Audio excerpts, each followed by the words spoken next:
Chapter 11. Earth. Thank you, of course.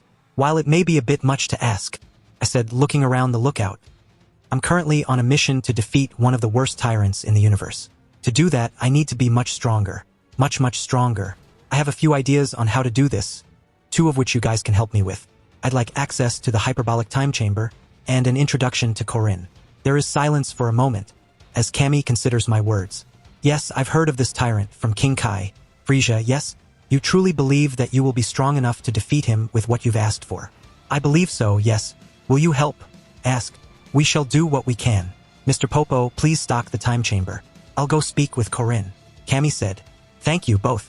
I need to speak with Bulma, so I'll return soon. Frisia, Planet 6A, 1 hour prior. Captain Xenace is standing on a low hill, overlooking the location of what the Scions are calling the Killing Fields 7 months prior. With the death of King Vegeta, the Scion Empire had fallen into disorder, till King Vegeta's sole heir, Prince Indivaya, took charge. Since then, things had returned to a more idyllic state, but those in the know were still panicking. I'm here, KLL. I don't know if I completely believe what you claim, but I think if anyone could pull it off, it'd be you, he thought as time slowly passed. 7 months ago, KLL had contacted him, claiming he would be bringing those lost on this planet back to life. He had a plan, he claimed, that would lead to the death of Frisia and the rebirth of the Scions as masters of this galaxy. But of course, he couldn't do it alone. Which is why I'm standing here. The Scions that had recoverable bodies are all still in cold lockup, as requested. The rest of the team is standing by, waiting for a sign. I really hope this works out. The time passes quickly, and in a blink of an eye, 37 Scions are standing where before there was no one. There is a clamor as they begin to panic. Captain Xenace flies over to them and addresses them, barely covering his own shock. Silence. Yes, I know you're confused.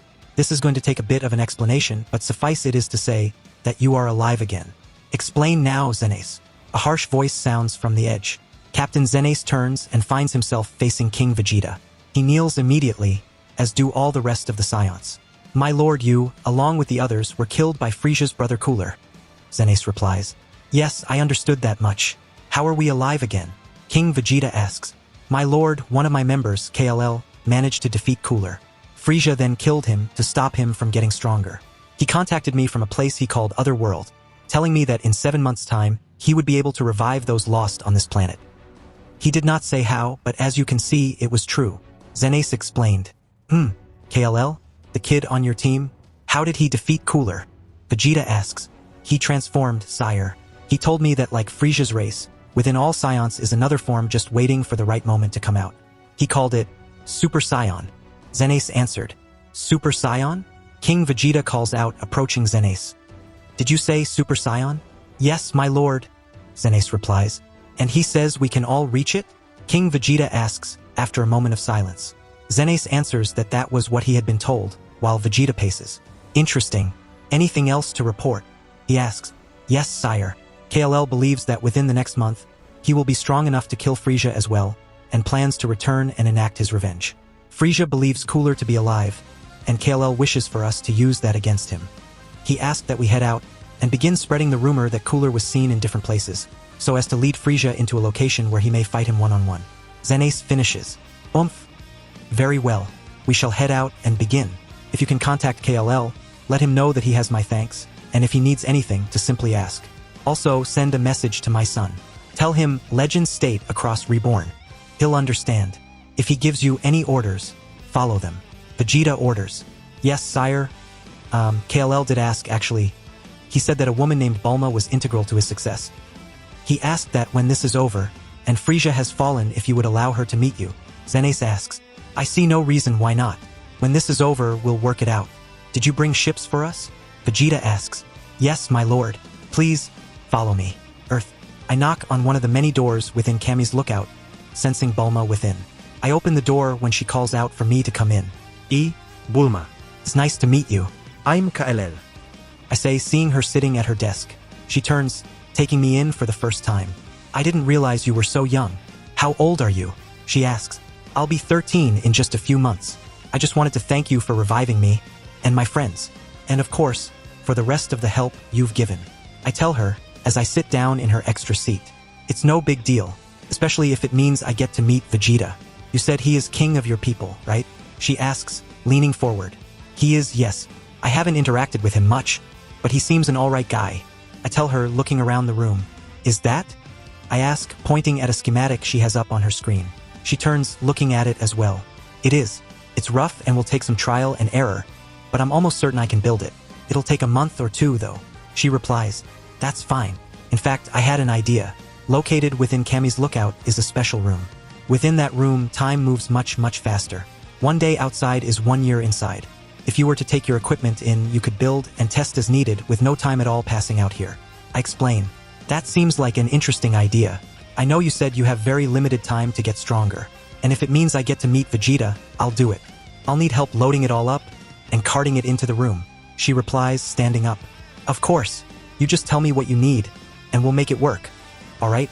I answer, standing as well. I'll gather everything up. Meet me up top in an hour, she says, leading me out. I find Cammy waiting for me on the main concourse of the lookout. He waves me over, so I walk over and ask, what's up, Cammy? I have spoken with Corinne. He has agreed to meet with you for a short time. Cammy tells me in his low, frail voice. Thank you very much, Cammy. I'll go now unless you need something else. I ask, preparing to take off. No, KLL, nothing else. I do, however, ask that you don't tell your fellow Scions of Earth or the Dragonballs. You may be kind-hearted enough to not abuse them, but I do not believe others would do the same. I do not need an invading force. He asks. I nod, telling him I agree, before running to the edge of the lookout and jumping off. I free fall for almost 2 minutes before I see the beginnings of Corinne's tower. I push my energy to fly and flit over to the tower, landing in the opening. Standing before me, a wizened old cat, holding the same type of staff that Cammy does. He motions me over and offers me a seat. Hello, Corinne. My name is KLL. I address him. Hello, KLL. I've heard a lot about you from Cammy. He said you needed my help. Corinne asks. Yes, Corinne. Is my understanding that you have access to the ultra-divine water? I'd like the chance to drink some, as I may need the boost for the coming fight. I tell him. I see. I do not know if you'd survive, KLL. 14 people before you have drunk the water and 14 have died. Each was as desperate as you, and at least half as many were of good heart. I myself do not know what it takes to survive the water. He tells me. I remember from the manga that only 13 had drunk of the water before Goku. As Goku never came, I was curious who else had tried in the time since. Corinne, if I might ask, who was the last to attempt it? Ask. 40 years ago, a great evil was released. He used his great power to kill many people. Someone came to me, looking to avenge his best friend, asking for training. He passed the trials I set him, gaining a good amount of strength, but even I could tell that it wouldn't be enough. I offered him the chance to drink of the divine waters. He did not survive. Corinne tells me. What was his name? I met the ones that defeated King Piccolo 40 years ago in Otherworld. I ask, thinking the story over. His name was Yamcha. I see you recognize the name. Well, yes, he tried and it killed him. I won't tell you no, but know that your chance of survival is low. You might be making the same mistake that he did. Corinne explains. I'd still like to try. It might mean the difference between defeat and victory. I'll need every advantage I can get. I answer back. Corinne stands, moving to the central dais, and taps it with his cane. It opens, revealing a normal-looking tea set. He pours a cup before closing it back up, and brings the cup to me. Good luck, KLL. You're going to need it, Corinne states as he hands me the cup. I look down at the cup of water and see that it has a slight glow to it. Concentrating on it, an info box pops up. Legendary unique item. Ultra Divine Water. Gives the drinker enough EXP to level up once. Looks like the game recognizes it as an item. While I was hoping for something a bit more, a full level is actually pretty nice. Thank you, Corinne. I tell him, bringing the cup to my lips, drinking the sparkling water down in a single gulp. Arg! I scream, holding my stomach. It's been over 40 minutes of agony, and still nothing. My health has dropped down to almost 10% of my max, and it doesn't seem to be getting any better. Oh God. Fuck me. Fuck me. Fuck me. I start to chant. Corinne stands nearby, watching the clouds go by beneath us. He doesn't pay any attention to my cries of pain. I assume he's heard them enough in his time. Holy shit. How the hell did Goku survive this? This is ridiculous. I don't even know if I can survive this. I think as I roll over onto my back. My stomach feels as though it is stuffed with molten metal that travels out in thick lines throughout the rest of my body. The pain pulses in time with my heart, which is racing from the pain. Each pulse feels like nails being driven throughout my body. Oh, I'm fucking stupid. I whisper as I close my eyes. Without any indication of effort, I fall asleep. You have awoken. HP fully restored.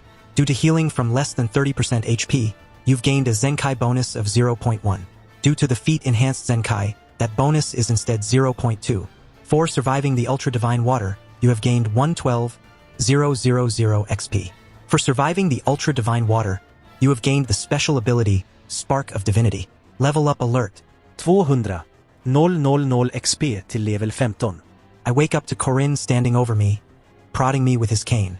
Oh, you survived. When the screaming stopped, I assumed you had passed on like the rest. Good show then. Corinne says as I get to my feet. I activate the level up process and toss the attribute points into luck and perception. I take a look at my sheet, pulling up the special abilities section. Spark of Divinity. Well, that's really fucking helpful. I think as I finalize the level up and pull up my summary. Name KLL. Title The Super Scion Gamer. Race Scion. Age 12 years. Status Alive. LVL 14. HP 6,216,280. Final power level 22, 534, 015/*.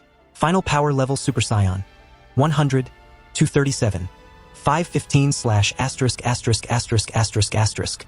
Stats S 8 plus 141, 149. P 4 plus 98, 102. E 8 più 141, 149. C 3 plus 30, 33. I 6 plus 42, 48. A 6 plus 143, 149. L5 plus 25, 30. That's really weird. I have the same blue star as King Kai did. I wonder if it has something to do with that spark thing? I shake my head before turning to Corinne. Thank you, Corinne. That was a huge help and has definitely made a big difference. I tell him, show me? When you came here, I could sense that you had a massive power. It's gone up a tiny bit, but not enough that I would think it would make as drastic a difference as you claim. He asks. I nod before slowly rising my power level. Starting at just over 100k. It takes me about 40 seconds before I hit my maximum of 22.5 million. He begins to speak again when I push, nudging that little switch that makes all the difference. My aura flashes once, twice, then flashes brightly, turning golden. I crouch slightly, forcing my power level up. Warg! I yell, my power jumping leaps and bounds. Up and up it goes, flying towards a power level this planet would never have even sensed before now. 10 seconds later, and I'm sitting at my maximum of 100m. Corinne is staring at me in stunned silence. I see. So you can multiply your power with a transformation? That would mean any benefits gained in your base form increase even further in your transformed state. I can see why you wanted the water, then. Corinne says. I drop the transformation and lower my power level back down to 100k. That's right, yes. It was a big help. Well, I'm glad I could be of help. Here, take these. They might help you in a time of dire need. Corinne says as he tosses me a small bag.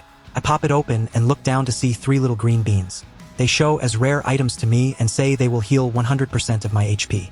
Thank you again. If you need anything, I'll be up on Cammy's lookout. I say as I jump out into open air and fly upwards. You're late.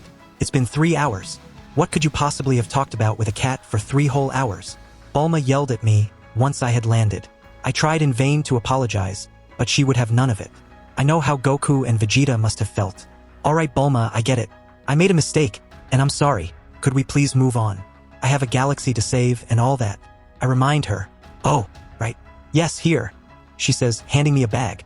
Help me drag all this into the chamber, and we'll get started. It's been 2 hours already. My math says that's about a month inside the chamber. We have no way to communicate with her, so I can't know when she will be done. She said it shouldn't take more than a few months to build and test.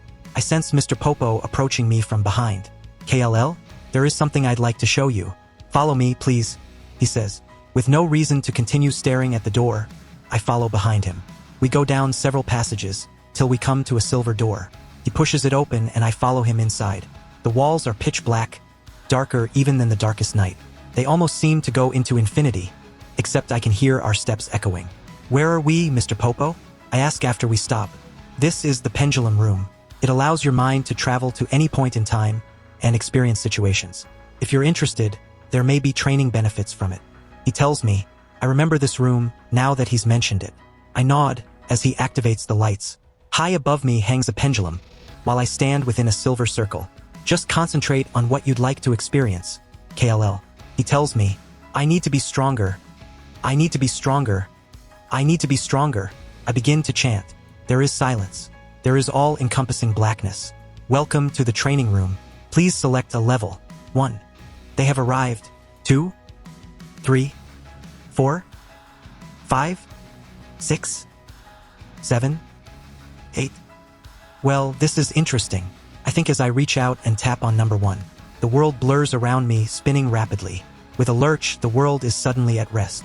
I find myself standing on an outcropping of rock, towering above a mesa. There is a strong wind blowing through the area. I can hear loud yelling a bit always between two of the large mountains. I fly up into the air and towards the noise.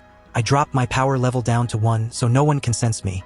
It takes me a minute to fly over without any power assistance, but I come across something I never thought I'd see. Standing on the ground far below me are 5 individuals, and signs of a long drawn-out fight. There are 2 dead bodies lying on the ground and several craters. I drop down, landing in between the 2 groups. Ha ha ha, is this who we were waiting for? The shorter one asks. I don't know who that is. One of the people behind me says. The tallest one here stands up from where he was sitting and approaches. I don't know who you are, kid, but coming here was a mistake, he says. Oh, ask. Why would that be, Nappa?